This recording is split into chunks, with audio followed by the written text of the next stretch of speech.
Est-ce que OpenAI est en train de reprendre du terrain? Il y a quelques jours, OpenAI ont mis à jour leur application Codex et l'appli peut maintenant prendre contrôle de notre souris pour faire des tâches. C'est pas nouveau parce que Anthropic, Claude, permettait déjà de faire ça, mais pour l'avoir utilisé personnellement, il y avait trop de limitations puis trop de problèmes.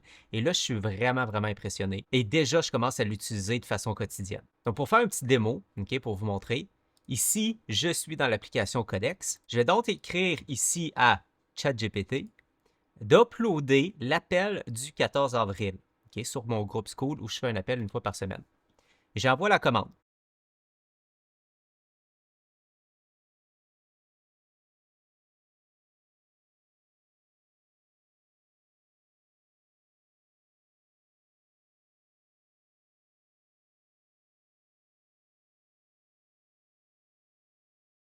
Ma vidéo a été uploadée.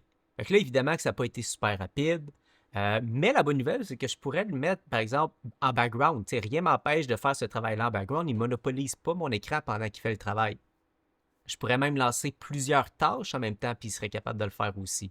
Donc, on n'est pas encore rendu à une vitesse éclair, mais c'est-à-dire qu'avant des automatisations comme ça demandait du travail technique. Là, aujourd'hui, on est capable de laisser l'intelligence artificielle faire le travail, utiliser sa propre souris, son clavier, puis il peut littéralement accomplir des tâches pour nous. Et où tous les autres avaient échoué dans le passé, c'est-à-dire qu'au moment de cliquer pour aller chercher le fichier, toutes les autres solutions propose des trucs similaires, n'était pas capable d'ouvrir cette espèce de pop-up-là.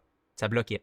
Donc là, on a vu que littéralement, il était capable de faire la tâche de A à Z de façon autonome et ce n'est que le début. Donc, très impressionné par cette nouvelle fonctionnalité-là. J'ai bien hâte de voir comment je vais l'utiliser encore plus dans les prochaines semaines.